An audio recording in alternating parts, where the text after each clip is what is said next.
கொஞ்சம் அனுக்கிரகம் பண்ணினார். அனுக்கிரகம் பண்ணி அதாவது பகவானே தான் அந்த பிராஜாபத்திய புருஷனாக வந்தா அப்படிங்கிற மாதிரி சொல்லப்படுறது.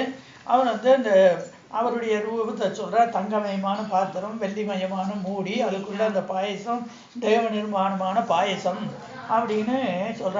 அதாவது பாயசம்னா என்ன, பகவான் சத்துவகுண பிரதானமாக இருக்கிறதான பகவத் தத்துவத்தை கொண்டு வந்து கொடுக்குறார் அவர். பாயசம்னா நம்ம பாத்தில் வைக்கிற பால் பாயசம்னு இல்லை, பாயசம் அதாவது அது ஏன் பாயசம்னு பேருன்னா, பயசுன்னா பால், பயகான்னா பால், பாலில் பண்ணுறது தான் பாயசம். நம்ம பாலில் பண்ணாவே எல்லாத்துக்குமே நம்ம பாலே விடாமல் கூட அதுக்கு பாயசம், கிருதகுல பாயசம், கிருதம்னா நெய், குலம்னா வெல்லம், கிருதகுல பாயசம், குல பாயசம். அதனால நெய்யும் பாலும் வெல்லமும் சேர்ந்ததான அது அப்படிங்கிற மூணும் சேர்ந்துதான். அப்படிதான் நம்ம ஆளுங்களில் வைக்கிறது பாயசம்ங்கிறது. பால் விடாமல் வைக்க மாட்டா. அப்படியே அந்த பாயசத்தும் கொண்டு வந்து கொடுக்குறார். அது இதை உன்னுடைய பத்தினிகள்கிட்ட கொடு. இந்த பாயச பிரதானத்தினால உன்னுடையதான பத்தினிகள் கர்ப்பம் தரிச்சு அவனுக்கு குழந்தைகள் பிறக்கும்னு அவர் அனுகிரகம் பண்ணி கொடுக்குறார். இந்த 26வது ஸ்லோகம் பாருங்க, 16ல. பாயசம் பிரதிகிருண்ணீஸ்வ புத்ரியமிதமத்மனः கௌசல்யாயை நரபதிஹி பாயசார்த்தம் ததோததா அர்த்தாதர்த்தம் ததோ சாபி சுமித்ராயை நராதிபः கைகேய்யை சாவசிஷ்டார்த்தம் ததோ புத்ரார்த்தகாரணாத் பிரததௌ சாவசிஷ்டார்த்தம் பாயசஸ்ய அமிர்தோபமம் அனுச்சிந்திய சுமித்ராயை புனரேவ மஹீபதிஹி. இந்த பாயச பிரதானம் இந்த 3 ஸ்லோகத்தில் தடபடலாம். அதுக்கு பல பேர் பல விதமானலாம் அதுக்கு வியாக்கியானங்கள் சொல்லியிருக்காங்க. 26, 27 ஒன்று மாறி இருக்கலாம். அங்கே பாயசம் அவர் கொடுத்துட்டார். அவர் உடனே அதுக்கு முதல் ஸ்லோகத்தில் பார்த்தீங்கன்னா, அவன் ஹர்ஷரஸ்மிபிஹி உத்யோதம் தஸ்ய அந்தப்புரம் ஆபபௌ சோ அந்தப்புரம் பிரவிஷ்யைவ கௌசல்யாம் இதமப்ரவீத். மூத்த பத்தினி அவதானே, அதனால அந்தப்புறம் கேம்ப், அந்த கோசல நதியினுடைய வடகரையில கேம்ப் அமைச்சிருக்கா, யஜ்யபாட்டம். அங்க அவ தங்கறதுக்கு, ராணிகள் தங்கறதுக்கு தனி இடம். அங்க கௌசல்யினுடைய அந்தப்புறத்துக்கு போறார். போய் கௌசல்யை பார்த்து சோகசகா அந்தப்புரம் பிரவிஷ்யைவ, அந்த புறத்தை பிரவிஷ்யேவான்னு சொல்றார். இது என்னதுக்கு பிரவிஷ்ய ஏவா கத்திரிக்கோள் அந்த புறம் பிரவிஷ்யை, அந்த புறம் பிரவிஷ்யா அப்படின்னு சொன்னாலே போதும்.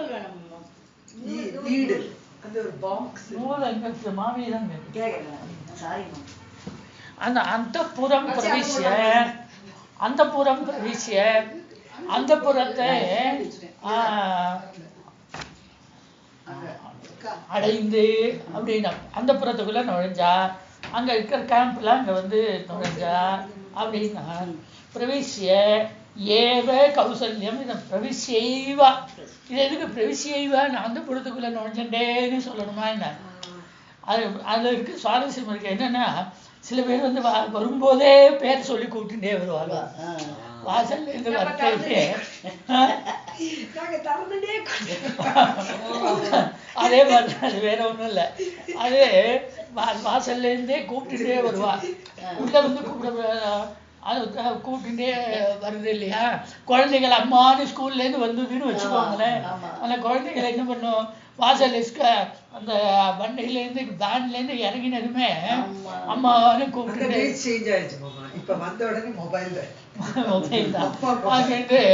கூட்டுன்னு வர மாதிரி இவர் பிரவிஷ்ய கௌசல்யாம் இவன் இதமப்ரவி, கௌசல்யாயவே இதமப்ரவி ரெண்டு அர்த்தம். அங்க கூப்பிட்டுட்டே கௌசல்யா எங்க, கௌசல்யா எங்கன்னு கொடுத்தார். கௌசல்யாயேவ இதம் அப்ரவி, கௌசல்யிட்ட தான் இதை சொன்னார் அப்படின்னு இருக்கு. முதல்ல கௌசல்யை பார்த்து சொன்னார், கௌசல்யை பார்த்து சொன்னாருங்கிற போது கௌசல்யிட்ட அதை கொடுத்தாருன்னு முதல்ல சொல்லக்கூடாதோ, கௌசல்யக்கு கொடுத்தாருன்னு சொல்லக்கூடாதோ. முதல்ல கௌசல்யை பார்த்து இது மாதிரி வந்திருக்கு இது பாயசம் அப்படின்னு கௌசல்யை பார்த்து சொன்னார். இதை பாத்திரத்துல எடுத்துன்னு வந்திருக்கார். எடுத்துன்னு வந்து சொன்னார். அந்த புறத்தை அடைந்தவராக அவர் சகா அவ்வளவு சந்தோஷத்தோடு கூடியவராக அவர் அந்த புறம் பிரவிஷ்யைவ கௌசல்யா இதம் அப்ரவீத். கௌசல்யை பார்த்து இந்த வார்த்தையை சொன்னார். அதோட சொல்லுது பாயசம் பிரதிகிரீஷ்வா புத்ரியம் இதம் ஆத்மனா. இந்த உனக்கு பாயசம் கொண்டு வந்திருக்கேன், இந்த பாயசத்தை எடுத்துக்கோ. இதமா யஜ்யமரத்துல அங்க கட்டடமே கட்டிருக்காளோ டென்டோ டெம்பரரியா அங்க வந்து பல நாட்கள் தங்க பண்றார். பாயசம் பிரதிகிரீஷ்வா, பாயசத்தை வந்து வாங்கிக்கோ அப்படின்ட்டு அவர் பார்த்து புத்திரியம் இதை மாற்ற. என்ன திடீர்னு பாயசம் பிரசாதமா, நைவேத்தியம் பண்ணதான பிரசாதமா அப்படின்னா, இல்லை இல்லை இது வந்து இது மாதிரி பிராஜாபத்திய புருஷன் அந்த யாக வேலையில அந்த அக்னி குண்டத்திலேருந்து எழுந்து வந்து கொடுத்துருக்கா தேவ நிர்மாணமான பாயசம். இதை சாப்பிட்டா புத்திரன் பிறக்கும்னு சொல்லியிருக்கான்.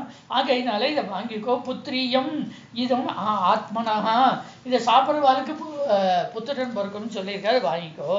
பாயசம் பிரதிகிரீஷ்வா, பாயசத்தை வாங்கிக்கோ அப்படின்னா வாங்கிக்கோ பாத்திரத்தை தான் கையில் வச்சுட்டு இருக்காரு. கொடுக்கூடாதோ? இது சில பேர் சுபாவம் என்ன, அது வந்து கையில் வச்சுட்டே அவளை வந்து உங்ககிட்ட வாங்கிக்கிறியா அது வாங்கிக்கிறியான்னு கேட்டுட்டே கையிலேயே வச்சுட்டு இருப்பா, கொடுக்க மாட்டா அவள்கிட்ட. அது மாதிரி இவர் தான் கையில் வச்சுட்டு இருக்கார். அவர் வந்து பாயசத்தை பிரதானமாக இருக்கு, இதை வந்து சாப்பிட்டா புத்திரன் பிறப்பான், இதை வாங்கிக்கோ அப்படின்னு சொல்லணும். போனோம் சொல்லலை, அது வந்து வாங்கிக்கோன்னு தான் சொல்ற. ஆனா பாத்திரத்தை இவர் தான் கையில் வச்சுட்டு கொடுக்கல. அவர் ஒன்னே பாத்திரம் ஒண்ணு கொண்டா அப்படின்ட்டார். இன்னொரு பாத்திரம் எடுத்துன்னு வேண்டார். அந்த பாத்திரத்துல பாதி கௌசல்யாயை நரபதிகி பாயசார்த்தம் ததௌ ததா. அப்பொழுது பாயசத்துல பாதி பாயசத்தை கௌசல்யக்கு ஒன்னோட இதை எடுத்துன்னு டம்ளரோ ஜாடியோ எடுத்துன்னு வா. அது எவ்வளவு இருந்ததோ அதில் 1 லிட்டர் இருந்தது, 2 லிட்டர் இருந்ததுன்னு வச்சுக்கோங்களேன். அதில் 1 லிட்டர் பாயசத்தை அது வந்து கொடுத்தார் அப்படின்னு சொல்றார். அதனால கௌசல்யாயை நரபதிகி பாயசார்த்தம் ததௌ ததா. அப்போ கௌசல்யின் இடத்துல பாதி அளவு பாயசத்தை கொடுத்தாச்சு. அப்புறம் மீதி இருக்கு பாதி. அதுக்குள்ள தசரதர் என்னமோ இந்த யஜ்யபானத்தில் இன்னும் அவபிரதஸ்தானால ஒன்றும் முடியலை, அதுக்குள்ள என்னமோ பாத்திரத்தை எடுத்துன்னு வந்திருக்காருன்னு தகவல் தெரிஞ்சு பக்கத்து டென்ட்லேருந்து சுமித்திர கைகேயி 2 பேரும் வந்துட்டா. வந்ததும் உடனே பக்கத்தில் சுமித்திர இருந்தார். உடனே அர்த்தம் ததோ சாபி சுமித்ராயை நராதிபா. சுமித்திரைக்கு அர்த்தம், அந்த பாதியில பாதி கால் பாகம் 2 லிட்டர் இருந்ததுன்னாக்கா 1/2 லிட்டரை 1 லிட்டர் கௌசல்யக்கு கொடுத்தாச்சு, 1/2 லிட்டரை சுமித்திரைகிட்ட கொடுத்தாலாம். இதை பக்கத்தில் பார்த்துட்டு இருந்த கைகைக்கு முகம் கருத்து போயிடுச்சு. எங்கிட்ட தான் பிரியமா அவர் இருக்கார். அப்படி இருக்கிற போதும் பாயசம் மட்டும் அவளுக்கு கொடுக்கறது நம்ம இது எனக்கு அது வந்து அவளுக்கு ஒரு விஷயத்துல என்ன சந்தேகம்னா, இந்த வந்து எனக்கு வந்து முதல் ப்ரிஃபரன்ஸ் எனக்கு தானே கொடுக்கணும் அப்படின்னு அவளுக்கு உள்ள மனசுக்குள்ள தாப்பம். அதனால இவர் என்ன பண்ணினா கைகேயை அவசிஷ்டார்த்தம் ததோ புத்திரார்த்த காரணாது, புத்திரன் பிறக்கணுங்கிறதுக்காக உடனே கைகேயிக்கு என்ன பண்ணார், மீதி என்ன இருந்தது 1/2 லிட்டர் இருந்ததோனோ அந்த 1/2 லிட்டர் பாயசத்தையும் மீதி கொடுத்துட்டார். முதல் பாதியை கௌசல்யக்கு கொடுத்தார், பாதியில ஒரு பாதியை சுமித்திரைக்கு கொடுத்தா. பிறகு அதுல மீதி இந்த பாதியை அவன் அம்மா அந்த ஸ்டூல் வேண்டாம் எங்கேயோ உட்காந்துக்குவாங்க. ஸ்டூல் எதுக்கு, அது நகர்றது இதா போறது, அப்படியே உட்காந்து கால் வலிக்காது அங்க வந்து சத்தம் பாட்டி எது கம்ஃபர்டபுளா இருக்கு. இல்ல அங்க சத்தம் கேட்கலன்னா காதுல விழலைன்னு கிடையாது. அதனால அது என்ன பண்ண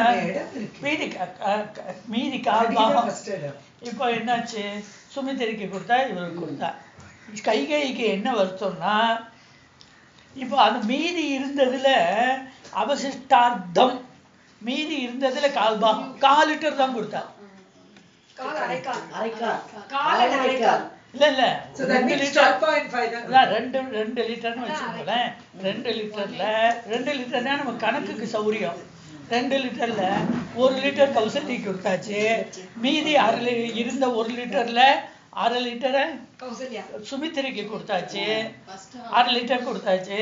மீதி 1/2 லிட்டர் இருக்கு. 1/2 லிட்டரை பாதியா பிரிச்சு மீதி காலம் அவர்கிட்ட கொடுத்துட்டார். மீதி காலம் என்ன பண்ண போறாரு இவர்? எதுக்கு இப்படி கொடுத்தாருன்னே தெரியல. அவர் சாப்பிட்டுடுவாரா? சாப்பிட முடியாது. ஏன்னா முன்னாடி இந்த கதை ஒன்று இருக்கு.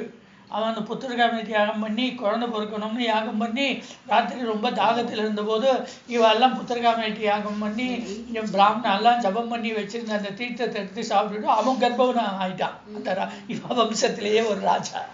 அந்த அவன் பேர் இப்படி சொல்றேன் நான் கூட. அதனால அது மாதிரிலாம் கதை இருக்கு. அதனால என்னத்துக்கு மாந்தாத்தா வருது. அதனால இப்ப என்னாச்சு இதுல இப்போ இந்த மீறி கால்பாம இருக்கு. இதை என்ன பண்றது? இவர் ஏன் இப்படி பிரியா? அவருக்கு என்னன்னா இது பாதி இது பாதி. அவர் இருக்கிற டென்ஷன் சந்தோஷம். அதாவது உங்களுக்கு துக்கம் வந்தாலும் டென்ஷன், சந்தோஷம் வந்தாலும் ஒன்றும் புரியாது. அப்படி இவர் கொடுத்துட்டார். மீதி கால்பாகம் இருக்கு, 1/4 லிட்டர் இருக்கு. இதை கைகை அதுக்குள்ள உருன்னு இருக்கா. கைகை பார்த்ததும் அவளுக்கு முகம் கருத்து போயிடுது. அவளை பார்த்ததும் முதல்ல கௌசல்யாக்கு ஃபர்ஸ்ட் இம்பார்ட்டன்ஸ் கொடுத்ததே அவளுக்கு சரியா வரல. 2வது சுமித்திரைக்கு கொடுத்ததை விட எனக்கு பாதி தான். அவளுக்கு கொடுத்ததுலேயே எனக்கு பாதி தான்னாக்க அவளுக்கு அதுவும் பாதிக்கும் பாதி 1/4 பாகம் தான், 1/4 லிட்டர் தான் எனக்கு கொடுத்துருக்கா அப்படின்னு அவளுக்கு மனசு இதா போச்சு. அதை தசரதர் புரிஞ்சுட்டார். ஏன்னா இத்தனை கொடுக்குற போதே கைகையை பார்த்துன்னு எல்லாருக்கும் கொடுக்குறார். அவருக்கு அவரை பயந்துட்டு தான் கொடுக்குறார். அப்படி கொடுக்குற போதே கைகை முகத்தை பார்த்ததும் மாறுபாடு வந்தது. கௌசல்யா ஒன்றும் பண்ணல. சுமித்திரை பார்த்தா அவர் ரொம்ப இங்கிதம் தெரிஞ்சவோ.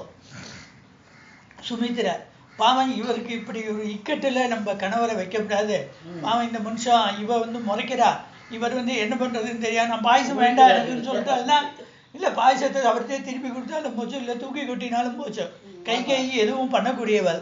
அப்படி இருக்கிற போது என்ன பண்றது? அவ பார்த்தா உடனே அந்த பிரதௌச்ச அவசிஷ்டார்த்தம் பாயசஸ்ய அமிர்தோபமம், அதாவது மீதி 1/4 பாகம் மீதி இருந்ததோனும் 1/4 லிட்டர் கைகைக்கு கொடுத்தது போக இந்த 1/4 லிட்டரை அனுச்சிந்திய முகத்தெல்லாம் பார்த்துட்டு அவர் நன்னா ஆலோசனை பண்ணிவிட்டு சுமித்திரையை பார்த்தார்.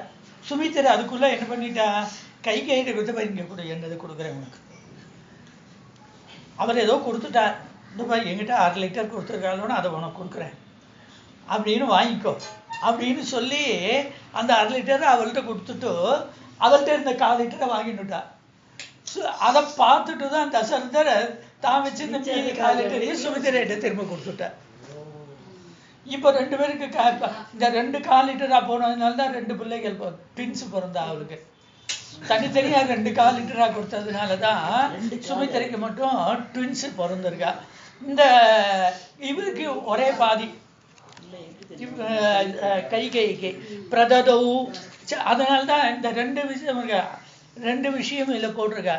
பிரததௌ ச அவசிஷ்டார்த்தம் பாயசஸ்ய அமிர்தோபமம் அனுச்சிந்திய சுமித்ராயை புனரேவ மகீபதி. அனுச்சிந்திய திரும்ப யோஜனை பண்ணிட்டு சுமித்திரை கிட்ட கொடுத்தா. ஏன்னா சுமித்திரை அதுக்குள்ள இந்த டிரான்சாக்ஷனை பார்த்துட்டா. கைகைக்கு சுமித்திரைக்கு நடந்தது. சுமித்திரை பார்த்தாரு, எதுக்கு இந்த கைகைகிட்ட கைகை இப்படி மனசு கோணும்படியா நடந்துக்கணும் அப்படின்னு அவள்கிட்ட கொடுத்துட்டு அதை வாங்கிட்டார். அது அவசிஷ்டார்த்தம் பிரததோ அவசிஷ்டார்த்தம். அந்த மீதி என்ன இருந்ததோ அது அப்படியே அவள்கிட்ட சுமித்திரைகிட்ட கொடுத்துட்டு 2/4 பாகம் சுமித்திரைகிட்ட வந்தது.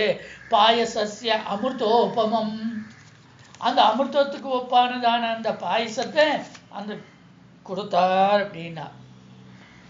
இதுல என்ன சுவாரஸ்யம் என்னன்னு கேட்டீங்கன்னா, இந்த பாயசம் முன்னாடி வந்த போதே அது அமிர்தோபமம்னு கௌசல்யிட்ட கொடுக்குற போதே சொல்லலை. சுமித்திரை கிட்ட 2ஆம் தடவை கொடுக்குற போது அமிர்தோபமம்னு சொல்றார். இது அமிர்தத்துக்கு ஒப்பானது அப்படிங்கிறதுக்கு சொல்ற. அதனால முதல் பாதி முதல் ஹாஃப் கைக்கு யார்கிட்ட கொடுத்தது வாங்கிண்டா கைகேயிட்ட கொடுத்தது வாங்கிட்டாலும் கால் பாகத்தை சுமித்திர அதான் லக்ஷ்மணன். இப்போ வாங்கினது சத்ருகுணன், ரெண்டாவது வாங்கினது சத்ருகுணனா.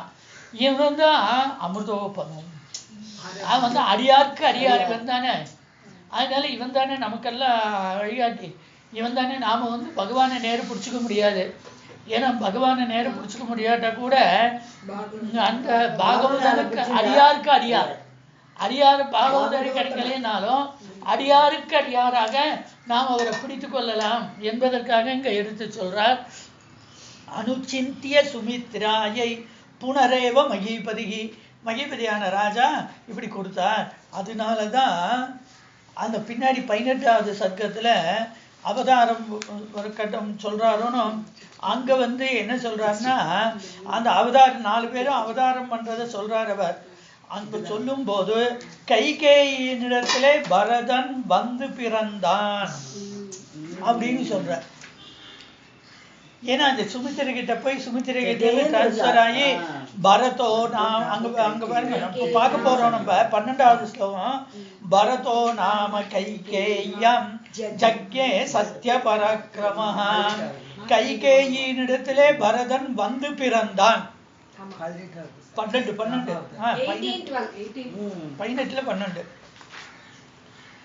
அங்கெல்லாம் சொல்ற போது ததசே மாசே அப்படின்னு எல்லாம் சொல்ற.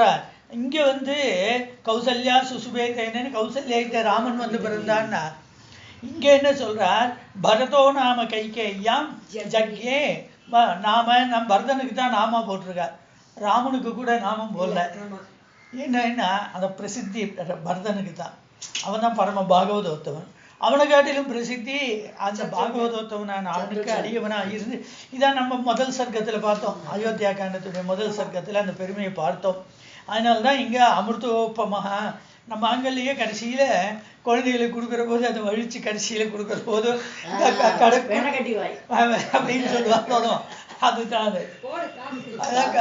அது கடைசியில குழந்தைகளுக்கு வந்து கடைசியில வழிச்சு அந்த பாயசத்தை இன்னும் கொஞ்சம் வேணுங்கிறத எல்லாம் உனக்குதான், எல்லாம் உனக்குதான் இருப்பார் அப்படின்னு வழிச்சு போடுற போது அந்த காலத்துல குழந்தை தாயார் வந்து குழந்தைக்கு சொல்லும் போது சொல்லுவார். அது மாதிரி இது வந்து வெள்ளைக்கட்டின்னு சொல்லி கடைசியில கொடுக்குற மாதிரி அதை அதனால கடைசி இதுவா அதை வழிச்சு கொடுக்குறா. அது மாதிரி இவன் சத்ருகுணன் கடைக்குட்டியா வந்து பிறந்தான் அப்படிங்கிறதுக்காக சொல்ற. அதான் சொல்லும்போது இதுல சொல்ற பிள்ளைலோகாச்சாரியார் சொல்லும்போது தசரத குலத்துக்கு ஓர் கடைக்குட்டியும், தசரத குலத்துக்கு ஒரு கடைக்குட்டியா யாரு சத்ருகுணன். அப்புறம் அங்க வந்து வசுதேவ குலத்துக்கு ஓர் என்ன சொல்ற, வசுதேவ குலத்துக்கு ஓர் இதுவும் வந்து அங்க பகவத் அவதாரம், இங்க பாகவத அவதாரம். கிருஷ்ணனையே சொல்றேன். இங்க வந்து இவருக்கு வந்து என்னன்னாக்க சத்ருகுணன் இவன் தான் கடைக்குட்டி, இவன் தான் தசரத குலத்துக்கு கடைக்குட்டி, இவன் தானே கடைக்குட்டி. அதனால தசரத குலத்துக்கு ஒரு கடைக்குட்டியா அங்க வந்து அவன் பகவானோட அம்சம் தானே. எல்லாரும் ஒரே அம்சத்தில் தானே வர, சக்கரம் சங்கு எல்லாரும் வந்தான்னு சொல்றோம் இல்லையா. அப்படி வர காலத்துல அதை அங்க எடுத்து சொல்றாரு அவர். அப்படியே அந்த சத்ருகுணனுக்கு பெருமை. ஆகையினாலதான் இந்த ஆளுக்கு வந்து அவளுக்கு 2 தடவை கொடுத்ததுனால 2 கால் பாகத்துல 2 புத்திரர்கள் ட்வின்ஸ் பிறக்கிறா அப்படின்னு லக்ஷ்மணனும் சத்ருகுணனும் பிறக்கிறா. முதல்ல கொடுத்ததுனால அது கௌசல்யக்கு கொடுத்து பக்கத்திலே உடனே கொடுத்ததுனால அந்த லக்ஷ்மணன் ராமனோடையே இருந்துட்டான்.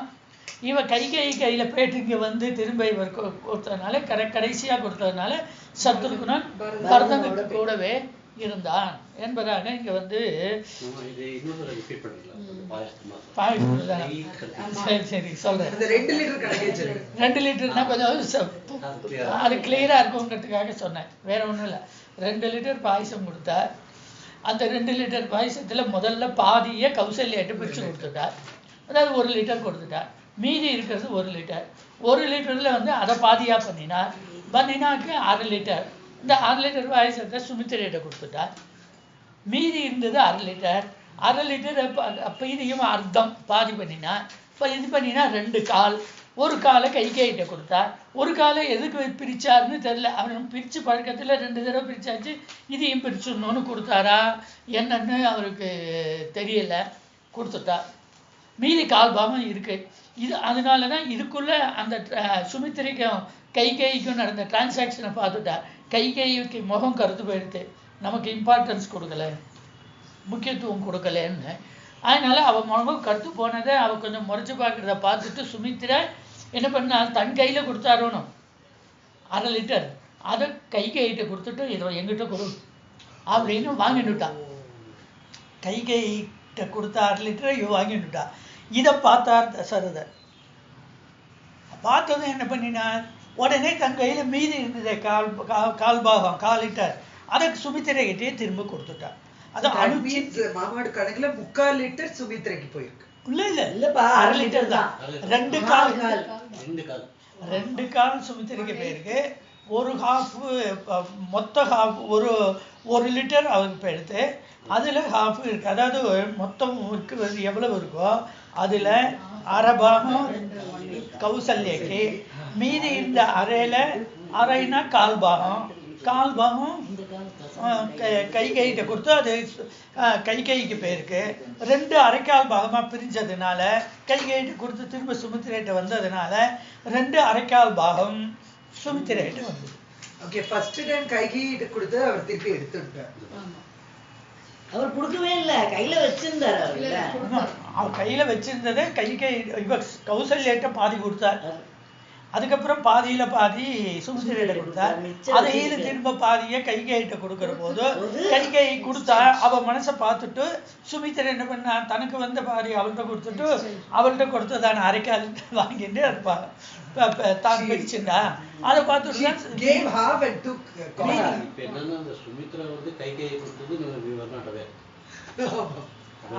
அது சொல்லல, அதை இதுல சொல்லல.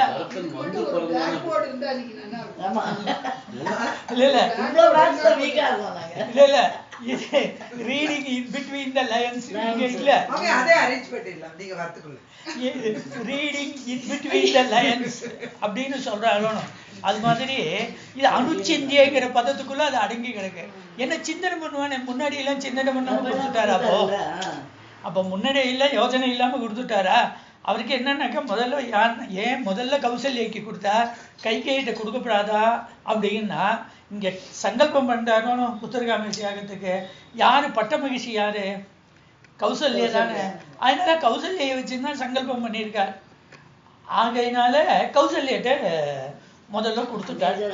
ஆமா, கௌசல்யாயை ததோன்னு சொல்லி கொடுத்துட்டார். யோசிக்கல அவர் அவளை பார்த்து தான் சொன்னார், பாயசம் பிரதிகிருஷ்ணீஸ்வா புத்திரியம் இதம் ஆத்மனா என்று அதை சொல்றார். அப்புறம் அது பாதி கொடுத்தார், அப்புறம் பாதி கொடுத்தார், பாதியில பாதின்னுட்டு அது இப்படி பிரிச்சு கொடுத்ததை அங்க சொல்றார். அதனால்தான் அனுச்சிந்திய சுமித்ராயை புனரேவ மகீபதிகி என்று திரும்ப சிந்தனை பண்ணி இவ பார்த்துட்டு அந்த 1/2 காலையும் கொடுத்துட்டா அப்படிங்கிறதாக அதை சொல்றார். இப்படி அவளுக்குள்ள அதை பிரிச்சு கொடுத்தார் என்பதான பாயச பிரதானம் தான் இந்த 16வது சர்க்கத்துல பிரதானமான விஷயம். அதுதான் அதுக்கு. அப்போ அது என்னாச்சுன்னா, அப்போ அடுத்த 17வது சர்க்கத்துல பார்த்தீங்கன்னா பகவான் எடுத்து வைக்கலையா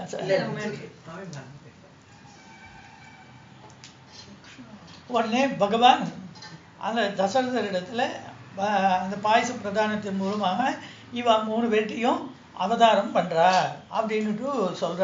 அந்த இப்போ என்ன சொல்றாரு, அப்போ நான் முதல் ஸ்லோகத்துல சொல்றேன், புத்திரத்துவம் து கதே விஷ்ணு ராஜ்யஸ்தஸ்ய மகாத்மனா. அதுக்கப்புறம் தான் தேவர்கள்லாம் திருப்தியா போனாலாம். ஏன்னா இவர் மாட்டுக்கு வாக்குறுதி கொடுத்துட்டோ இவர் மாட்டுக்கு பார்க்கடால் போய் படுத்துட்டாருன்னா யார் பண்ணாரு இல்லையா? ஆகையினால காரி ஆகணுமே.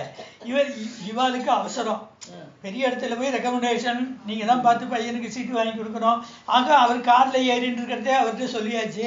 அவர் ஞாபகம் வச்சுருக்காரோ வைக்கலையோ, அதனால சொல்லியாச்சுன்னுட்டு விட்டுட முடியாது தேவர்களுக்கு, பெருமாள்கிட்ட சொல்லியாச்சுன்னு. அதனால அவர் ஏக பிஸியாக இருக்கிறவர், ஜெகத்தையே பரிபாலனம் பண்ணுறவர். அதனால என்ன பண்ணினார், பகவான் தேவர்கள்லாம் இவ பாயச பிரதானம் கொடுத்து இவெல்லாம் பாயசம் சாப்பிட்ட பிறகு தான் கிளம்பி போனாராம். என்ன அவளுக்கு அவா கவலை, இதுதான் அவதாரம். அவளுக்கு உடனே நடக்கணும். எனக்கு சீட்டு இன்னும் இல்லையா, எனக்கு கன்ஃபார்ம் ஆகணும். என் பையனுக்கு மெடிக்கல்ல சீட்டுக்கு வருஷாச்சுன்னு கன்ஃபார்ம் ஆகணும். அது கன்ஃபார்ம் ஆகிதான் போகணும். அதுக்கு தான் முதல் ஸ்லோகம் பாருங்க. 2வது ஸ்லோகம் தான் இல்லை சாரமே. முதல் ஸ்லோகம் பாருங்க. புத்திரத்வம் கதே விஷ்ணு ராஜ்யஸ்ய மகத்வனக புவாச்ச தேவதா சர்வாஹ ஸ்வயம்பூர் பகவானிதம். உடனே எல்லா தேவர்களும் பார்த்து ஸ்வயம்புவான பிரம்மாவானவர் எல்லாம் பகவான் வந்தாச்சு, இனிமே கவலை இல்லை. இப்போ பகவான் நமக்கு ஒரு கட்டளை இட்டிருக்கார். என்ன, நான் ராமாவதாரம் பண்ண போறேன் ராவண வதத்துக்காக. அப்போ எனக்கு சகாயமாக நீ எல்லாரும் தேவர்கள் எல்லாரும் அவரவர்கள் அம்சங்களோடு கூட வானரங்கள் கரடிகள் எல்லாம் நீங்க சிருஷ்டி பண்ணுங்கோ அப்படின்னு சொன்னாருன்னு உடனே சுயம்புவான பிரம்மாவானவர் எல்லாரையும் சிருஷ்டி பண்றதுக்கு ஏற்பாடு பண்றார். அதான் 2வது சொல்றார். சத்ய சந்தஸ்ய வீரஸ்ய சர்வேஷாம் நோ விதைஷினஹ விஷ்ணோஹோ சகாயான் பலினஹ சிஜத்வம் காமரூபினஹ. அப்ப என்ன பண்ண, சத்யசந்தஸ்ய வீரஸ்ய சர்வேஷாம் நோ ஹிதைஷினஹ. இப்ப பகவான் அவதாரம் பண்ணி என்ன பண்ண போறார் அப்படின்னா, அவருக்கு 3 விசேஷனும் இங்க சொல்லிட்டார். என்ன 3 விசேஷம்னா, இந்த அவதாரத்துல சத்தியசந்தனா இருக்க போறார். இதுக்கு அடுத்த அவதாரத்துல இதுக்கு நேர் ஆப்போசிட்டா இருக்கு. ஏன்னா இந்த அவதாரத்துல ஆமா பேலன்ஸ் பண்ண போனோம். ஏன்னா இங்க அவதாரத்துல இருந்து இப்ப சத்தியசந்தனா இருந்து அப்படியே ரொம்ப ரிஜிடா இருந்தாச்சு, ரொம்ப ரிசர்வ்டா இருந்தாச்சு. போறோம் அடுத்த ஜென்மத்துல ரிலாக்ஸ்டா அப்படிங்கிறதுனால ஆமாமா அது அவருடைய ஈஸ்வரனாலே பண்ண முடியும். அவர் அகடித கடனா சாமர்த்தியம் முடியவர்னு சொல்றோமோ அவளால எதுவும் முடியும். அதாவது இவர் சத்தியசந்தனா இருக்கிறதுனாலேயும் இவருக்கு நன்மை, உலகத்துக்கு நன்மை. அவர் அசத்திய சந்தனா இருந்ததுனால கிருஷ்ணாவதாரத்துல அவருக்கும் நன்மை, உலகத்துக்கும் நன்மை. நான் இது பண்ணினேன்னா எனக்கும் தீமை, இன்னொருத்தருக்கு தீமையா போயிடும் அசத்திய சந்தனா இருந்தா. நான் சத்திய சந்தனா இருந்தேனா எனக்கும் நன்மை, சமூகத்துக்கும் நன்மை கிடைக்கும். ஆனால் ஈஸ்வரன் அது சத்திய சந்தன் அசத்திய சந்தன்கிறத நாம தீர்மானம் பண்றதே இல்லை. இப்போ அரசாங்கத்துல சட்டம் போட்டிருக்கார். இப்போ ராஜா ராமகிருஷ்ணர் கதை சொன்ன மாதிரிதான். அந்த பெரிய அரசாங்கம், ராஜா இருக்க, அரண்மனை, அந்தப்புறம், மந்திரிகள் இத்தனை இருக்கணும். அங்க எல்லாரும் போக முடியுமோ உள்ளுக்குள்ளே? அதுக்கு யாராருக்கு என்னென்ன லெவல் வரையில் போகலாமோ அதுவரை தான் போக முடியும். இதே ராஜாவோட குழந்தை 2 வயசு குழந்தை ஓடுறதுன்னு அது எங்க வேணாலும் ஓடலாம். அது போய் கேட்க முடியுமோ? ஏன்னா அது ராஜா வீட்டு குழந்தை. அது மாதிரி ஈஸ்வரன் இங்க வர அவர் அதுக்கு சொன்னார். அவர் எப்படின்னா, இப்போ திகார் ஜெயில் இருக்கோ இல்லையோ, இந்த திகார் ஜெயிலுக்குள்ள கைதிகள் எல்லாம் போட்டு அடைச்சு வச்சிருக்கான். அவன் உள்ள வரும்போது என்ன பண்ணுவான், ரொம்ப மரியாதையா வாங்கோ பூர்ணம் கொடுத்தா பிரிசன்ஸ் ஆயிடுச்சுன்னு போறா. இல்லை, ஒரு நாளைக்கு ஐஜி ஆஃப் பிரிசன்ஸ் விசிட் பண்றாருன்னு வச்சுக்கோ. அப்போ எல்லாரும் கதவை திறந்து விடுறான், வாசல்லையே நின்றுட்டு அதுக்கு யாரு டிஐஜியோ பிரிசனுக்கு ஒருத்தர் இருக்கார், அவர் இருக்கார், எல்லாரும் வரிசையா கியூ நிற்கிறான், எல்லாத்தையும் சுத்தப்படுத்தி வச்சிருக்கான். இப்போ எல்லா ஜெயிலையும் திறந்து விடுறான். உள்ள போகும்போது எல்லார் கைதிகள்லாம் இன்ட்ரடியூஸ் பண்றான். பகவானோட அவதாரம் இதே ஜெயிலுக்குள்ளதான் நாம வந்திருக்கோம். நாமெல்லாம் க்ஷீணே புண்ணிய மர்த்திய லோகம் விசந்தி என்று புண்ணியங்கள்லாம் பாவத்தெல்லாம் அனுபவிச்சுட்டு கீழே பிறக்கிறோம் இந்த சம்சாரம் ஆகிற ஜெயில. அவரும் இங்கதான் வரார், அவதாரம் பண்றார். அவர் ஐஜி ஆஃப் பிரிசன்ஸ் விசிட் பண்ற மாதிரி வரார். அவரும் அந்த ஜெயிலுக்குள்ள, ராமகிருஷ்ணன் சொல்ற ஜெயிலுக்குள்ள கம்பி கேட்டுக்குள்ள எல்லாம் போறார். நாமும் வந்திருக்கோம். 2 நாம கைதியா வரோம். அவர் அதுக்கு உரிமையாளர். அவரோட கட்டுப்பாட்டுல தான் அது இருக்கு. அது மாதிரி ஈஸ்வரனுடைய அவதாரம். அதனாலதான் அது அவதாரம் என்று சொல்றோம். அவதாரதீத அவதார. நாம எங்கோ மேலேருந்து தான் கீழே விழுறோம்னு சொன்னா கூட நம்மள மத்திய லோகம் விசந்தி அப்படின்னு கீதையில சொல்றார். பூலோகத்துல விழறாங்கிறார். அவர் நூலேணியை பிடிச்சிட்டு கீழே இறங்கி வருமாறு அவதாரம் அது. அதனால்தான் அஜாயமானோ பகுதா விஜாயத்தே, பிறப்பளிப்பான் என்னென்ற யோனியுமாயின்னு ஆழ்வார் சொல்றார்.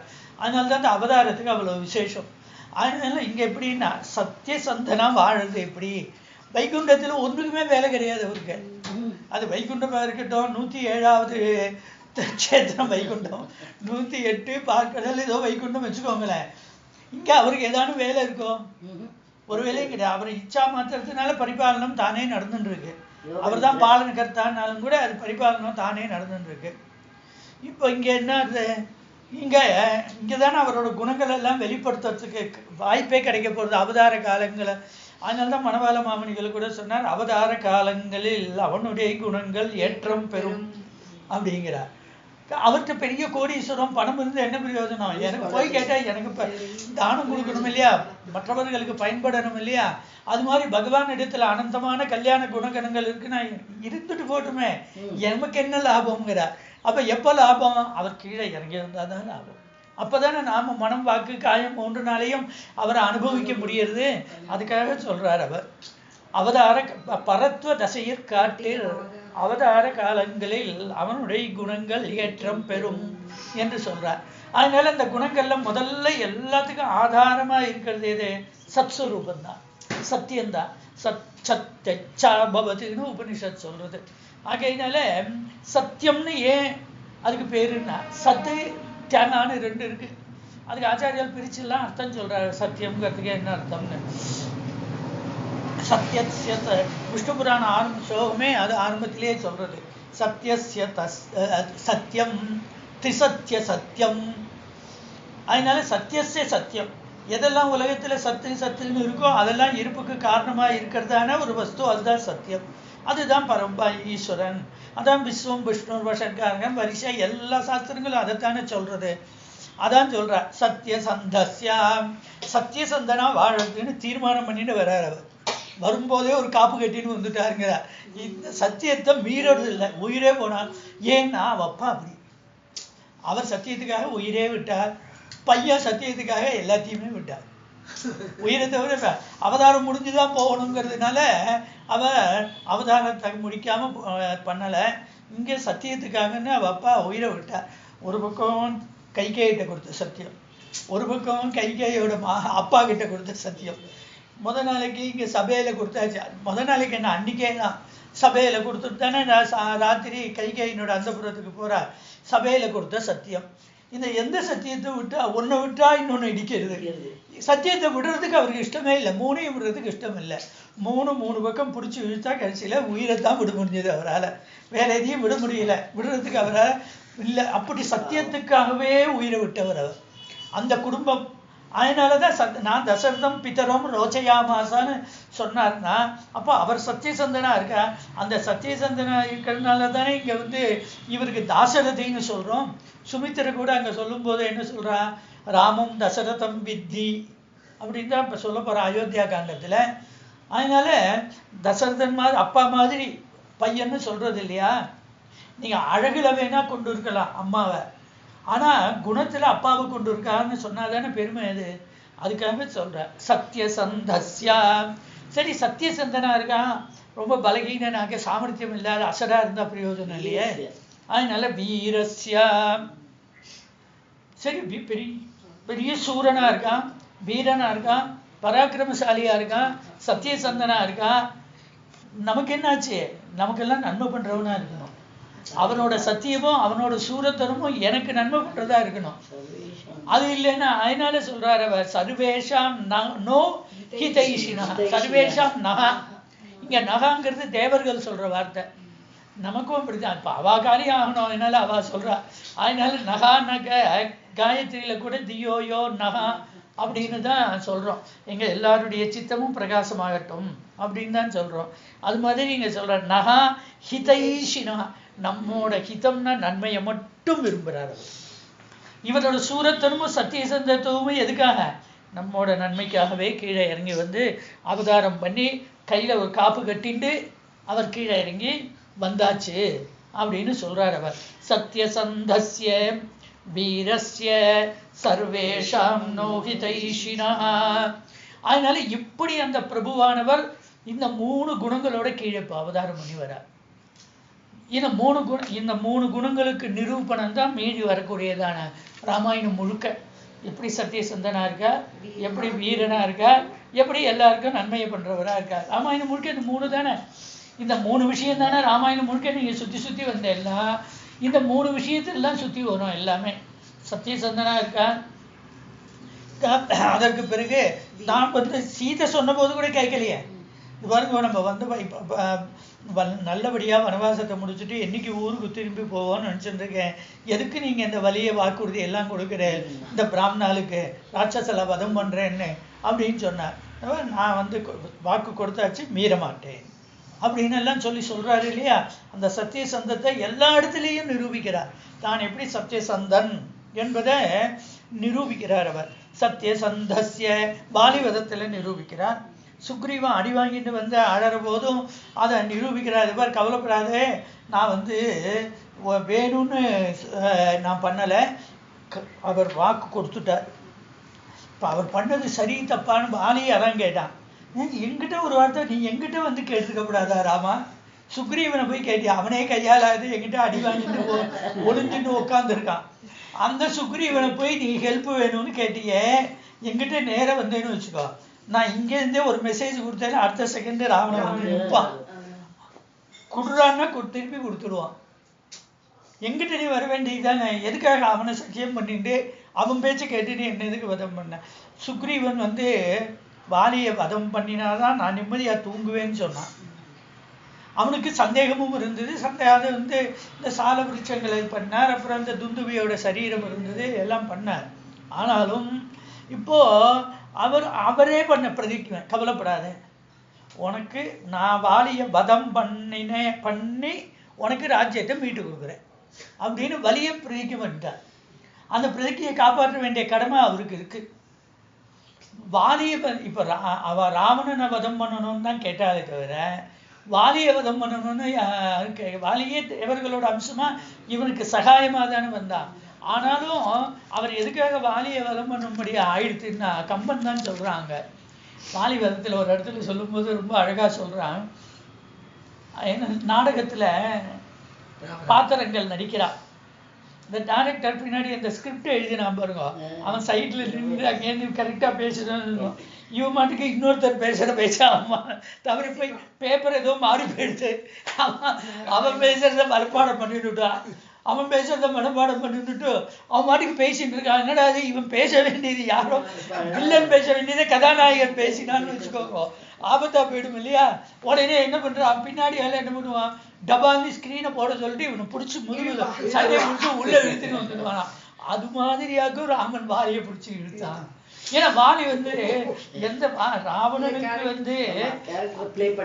அவன் ராவன் சகாயமா வரணும்.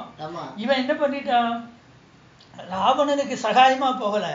ஆனா ராவணன் இவனுக்கு அடங்கி இருக்கான், இவங்கிட்ட பயந்துட்டு இருக்கான் ராவணன். இப்போ நான் இவனை பண்ணிட்டோம்னா ராவண வதம் ஆகாது.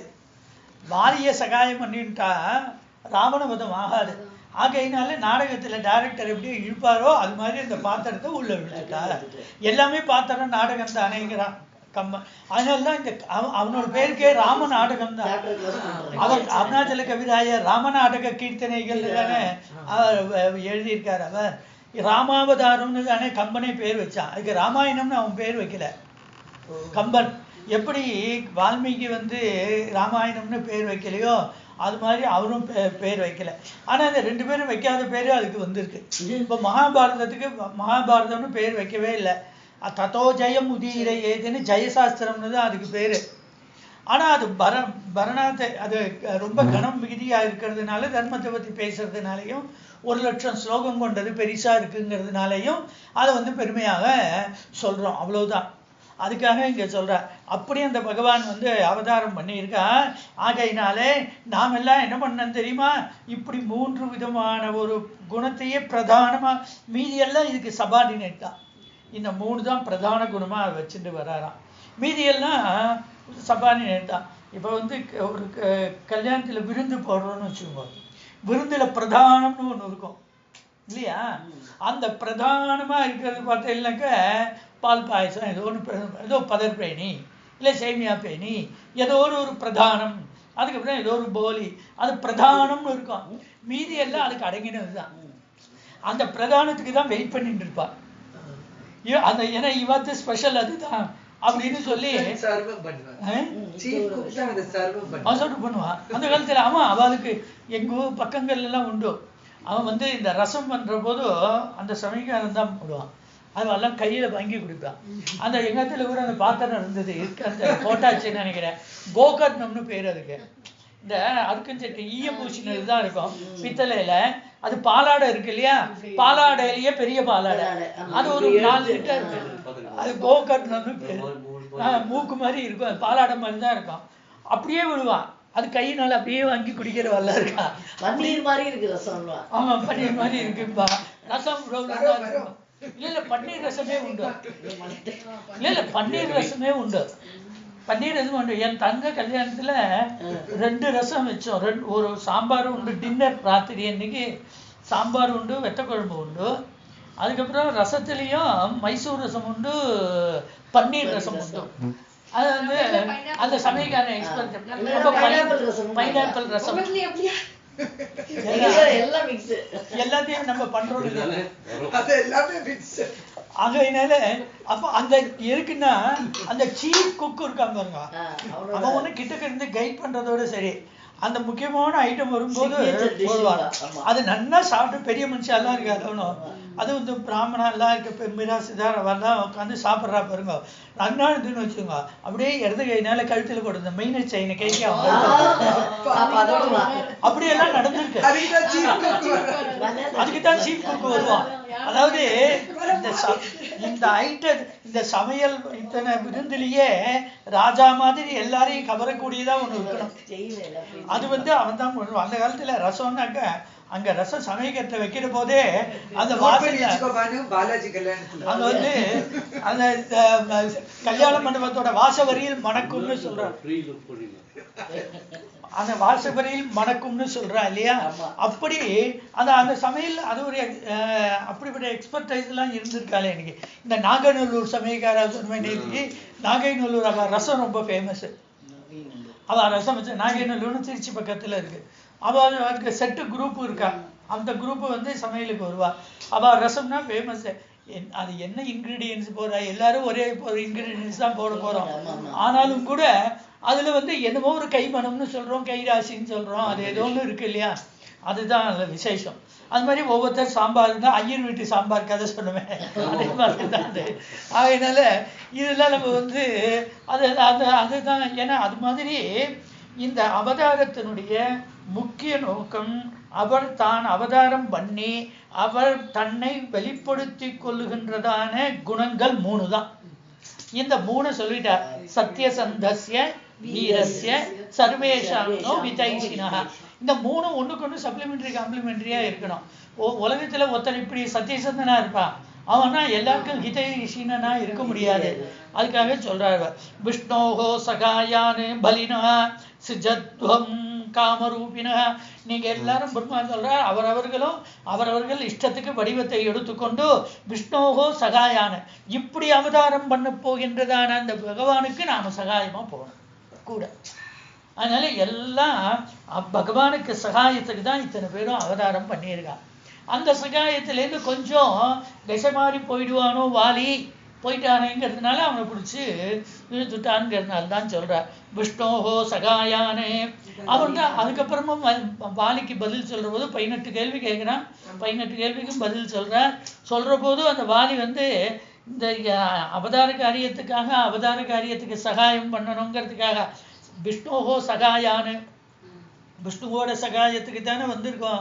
ஆனா விஷ்ணுவுக்கு சகாயம் பண்றவன் அதர்ம வழியில போகக்கூடாது இல்லையா. அதுக்காக சொல்றாரு அதர்மத்துல போகக்கூடாது. விஷ்ணோஹோ சகாயானு பலினா சிஜத்வம் காமரூபினா. நீங்க எல்லாரும் நிறைய சிருஷ்டி பண்ணுங்கோ அப்படின்னு அங்க எடுத்து சொல்லிட்டா. இதான் இதுல வந்து எல்லாரையும் ஒவ்வொருத்தரா சிருஷ்டி பண்றா. வானரங்கள் கரடிகள் எல்லாம் சிருஷ்டி பண்றதோட நோக்கம் இதான் அப்படிங்கிறத எடுத்து சொல்லிட்டார் முதல் 2 ஸ்லோகங்கள்ல. இது வந்து 17வது சர்க்கம். அதுக்கு அடுத்தது 18வது சர்க்கத்துல தான் பகவானுடைய அவதாரத்தை சொல்ல போறார்.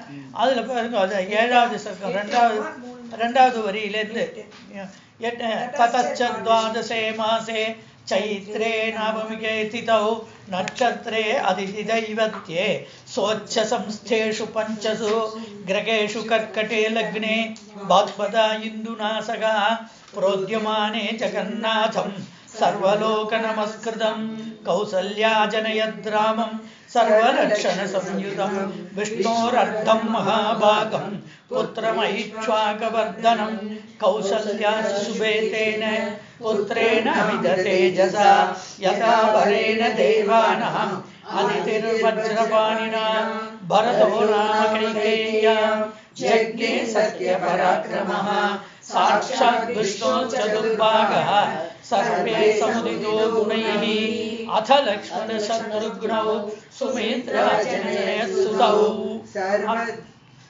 सर्वात्रिक सुलभवीरौ विष्णोरर्धसमन्वितौ அப்படின்னு சொல்லிடா. ததச்சத்வாதசே மாசே, அதுக்கப்புறம் 12வது மாசத்துல சைத்திரே நாமமிகே திதௌ, சைத்திர மாசம், அதாவது இந்த வடக்கு கொண்டாடுற சைத்திர மாசம், தமிழ்நாடு கேரளால இல்லை. இதை வந்து சைத்திரம்னா பங்குனி மாசத்து அமாவாசை ஆச்சுன்னாக்க பிரதம, அதான் நம்ம ராமநவமியை கொண்டாடுறோமே, அந்த நவமி திதியில சத்ய பராக்கிரமஹா அவன் வந்து எப்படி பண்றான்னா, அந்த ததச்ச துவாதசே மாசே சைத்திரே நாமமிகே திதௌ, சைத்திர மாசம். சித்திர மாசம்னா வந்து வசந்த ருதுன்னு பேரு. அதுல அதுக்கு வேதம் சொல்றது 12 மாசத்துக்கும் 12 பேர் சொல்றது. 12 மாசம் 6 ருது, ஒவ்வொரு ருதுவுக்கும் 2 மாசம். அல்ல மதுச்ச மாதவச்ச வாசந்திக அவத்து, இல்ல சித்திர வைகாசி ரெண்டுக்கும் மது மாதவம்னு பேரு. இது மது மாசம். அது ஒரு வியாக்கியானக்காரர் சொல்றார், சிரோமணி வியாக்கியானக்காரர், இங்க இல்லை பின்னாடி சொல்றார். இந்த ராமன் வந்து பார்த்தீங்கன்னா, ராமனை வந்து ஒருத்தரும் வெய்யவே இல்லை. ராமனிடத்துல காரியத்துல வேணா ஒருத்தர் ஒரு குறை சொன்னானே தவிர, ராமனை வந்து வாலி ஒரு குறை சொல்றான். அவன் வந்து ஏன் என்னோட படைகள் கரதூஷனால அழிச்சான்னு ராவணன் குறை சொன்னான். ஆனா ராமனோட குணங்கள்ல வந்து நீங்க ஏதான அவனிடத்துல வந்து ஒரு குறை சொல்ல முடியுன்றதோ? ராமனிடத்துல அவன் அவ்வளவு பூர்ணமான மனுஷனா இருந்தான். அவங்கிட்ட இந்த பிளமிஷ்னு சொல்றோம் இல்லையா, பிளமிஷ்லெஸ். அகல்யாங்கிற பேருக்கே ஹல்யம்னா பிளமிஷ், அகல்யான்னா பிளமிஷ்லெஸ். ஆனாலும் அவளை குறை சொல்றதோட உலகம். அது மாதிரி இவன் ராமன் எப்படி இருக்கான்னா, எல்லோருக்கும் இனிமையா, எல்லோராலையும் கவரப்படுகின்றவனாக, எல்லோராலையும் கொண்டாடப்படுகின்றவனா இருந்தான். ராமனை வெச்சவாலே யாரும் கிடையாது. கிருஷ்ணனை வெச்சவாலாம் நிறையா இருக்கா. ஆமா, கிருஷ்ணனை வச்சு அவன் வந்து பவுண்டரக வாசுதேவன் அவன் டூப்ளிகேட் கிருஷ்ணன் தான், நான் தான் ஒரிஜினல் கிருஷ்ணன்னே சொல்லிட்டான். அது மாதிரி எல்லாம் இருக்கு. இங்க ராமனை வந்து நிந்திச்சவாலே யாரும் கிடையாது. அதுக்கு இதுவே இருக்கு. ஆண்ட ராமாயணத்துல சீதையை போய் மயக்கிறதுக்காக இந்த யுத்தம் நடந்துட்டு இருக்கிற போது ராமன் மாதிரி வேஷம் போட்டுன்னு போறான். போற போது ராமன் மாதிரி வேஷம் போட்டுன்னு போற போது அவனுக்கு சீதையை பார்க்கிற போது தப்பான எண்ணமே வரல. ஏன்னா ராமன் மாதிரி வேஷம் போட்டுனதுக்கே அப்படி இருந்ததுன்னா அப்போ ராமன் எப்படி இருப்பான் அப்படின்னு அங்கதான் சொல்ற. ராமாயணத்துல ஸ்லோகம் இருக்கு, யுத்த காண்டத்துல, தன்மன்யே ராகவம் வீரம் நாராயணமய மனாமயம். ஒரு தோஷங்களும் மற்றவனா இருக்கிற பகவான் வைகுண்டபதியான நாராயணன் தான் ராமனா வந்திருக்கான்னு இப்ப நான் தெரிஞ்சுட்டேன். ஆகையினால நான் அவன் கையினாலேயே வதம் பண்றதை நான் விரும்புறேன் அப்படின்னு அங்க சொல்றான், யுத்த காண்டத்துல சொல்றான். அதுதான் இங்க சொல்ற. ததச்ச துவாதசே மாசே சைத்ரே நாவமிகே. அதான் எதுக்குன்னா மது, அந்த மாசத்துக்கு பேரு வேதம் சொல்றது சைத்திர மாசத்துக்கு மதுன்னு பேரு. சைத்திர ஸ்ரீமான் அயம் மாசகன் அயோத்தியாக்கான 2வது சர்க்கத்துல வரப்போறது. அயம் மாசகா சைத்திரகா ஸ்ரீமான். ஏன்னா அப்பதான் எல்லாம் வசந்த ருதுல தான் எல்லாம் பூத்து கொடுக்கும், எல்லாம் புஷ்பங்கள்லாம் இருக்கும், எல்லாம் செழுமையா இருக்கும், அழகா இருக்குமா. அப்பதான் பட்டாபிஷேகம் பண்ணணும் அப்படின்னு தீர்மானம் பண்றா அப்படின்னா. அப்பதான் அவர் அவதாரம் பண்ணினதும் அந்த வசந்த ருதுல. ஆச்சாரியால் விவேக சூடாமணியில மகான்கள் சாதுக்கள் எப்படி இருப்பான்னா, வசந்தவது லோகஹிதம் சரந்தா அப்படின்னு ஒரு பாகம் போடுறாருங்க. வசந்த நம்மூர் வசந்த ருது எடுத்துக்க கூடாது, நார்த் இந்தியா வசந்த ருது எடுத்துக்க. ஆமா, இங்கதான் ட்ரை. இங்கே விட தமிழ்நாடு எல்லாம் ட்ரை தானே. அதனால அங்க சொல்ற வசந்தவது லோகஹிதம் சரந்தக. வசந்த ருது எப்படி உலகத்தில் இருக்கின்ற எல்லாருக்கும் அது ஹிதத்தை நன்மையை செய்யுமோ அது போல என்ன அதான் இங்க ஹிதைஷினகான்னு முன்னாடி நம்ம பார்த்தோமே. அது மாதிரி வசந்த ருதுவில் அவதாரம் பண்ற. வசந்த ருதுவில் பண்ற போது அது எல்லாருக்கும் ஹிதமா இருக்காது, சில பேருக்கு அது அகிதமா கூட இருக்கும். ஆனா இவன் அதனால்தான் மதுச்சா மதுங்கிற மது தேன் அதோட இயல்பு இனிப்பு தானே. இதை யாரான மாற்ற முடியுமோ? பிரம்மாவே வந்தா கூட மாற்ற முடியாது. ஏன் அது திரிக்கிறது? அது வேப்பம்பூல இருக்கிற தேன் எடுத்தா கூட அது திரிப்பா தான் இருக்குது. ஆக அதோட இனிப்பு அது மாதிரி அவரோட சொரூபம் மது. வேத மந்திரம் வேங்க மது மது. பாரதியார் அப்படியே மொழிபெயர்த்திருக்கார் ரிக்வேத மந்திரத்தை. மது மது மது மது நமக்குங்கிறார் அவர். அப்படின்னா என்ன அர்த்தம்? அவர் தான் மது, பகவான் தான் மது. அந்த மதுரம் மதுரம் அவர் தான். அந்த ராமன் அத்தனை பேருக்கும் மதுரமா இருந்தா, எல்லாருக்கும் மது. அவன் எதிரிக்கு கூட மதுரமா தான் இருந்தார். எதிரி கூட அவர் சன்னதிக்கு வந்துட்டாங்கனாக்க அவர்கிட்ட மயங்கித்தான் போனா அப்படின்னு சொல்ற. அதனால்தான் மது மாசம், அதான் சைத்திர மாசம் என்பதாக சொல்ற. இது கொஞ்சம் பெருசா கொஞ்சம் விஸ்தாரமா போயிடும். நாளைக்கு பார்க்கலாம். மணி 11:20 ஆயிடுச்சு இல்லையா? நாளைக்கு உண்டா கிளாஸ்? சொல்லுங்க.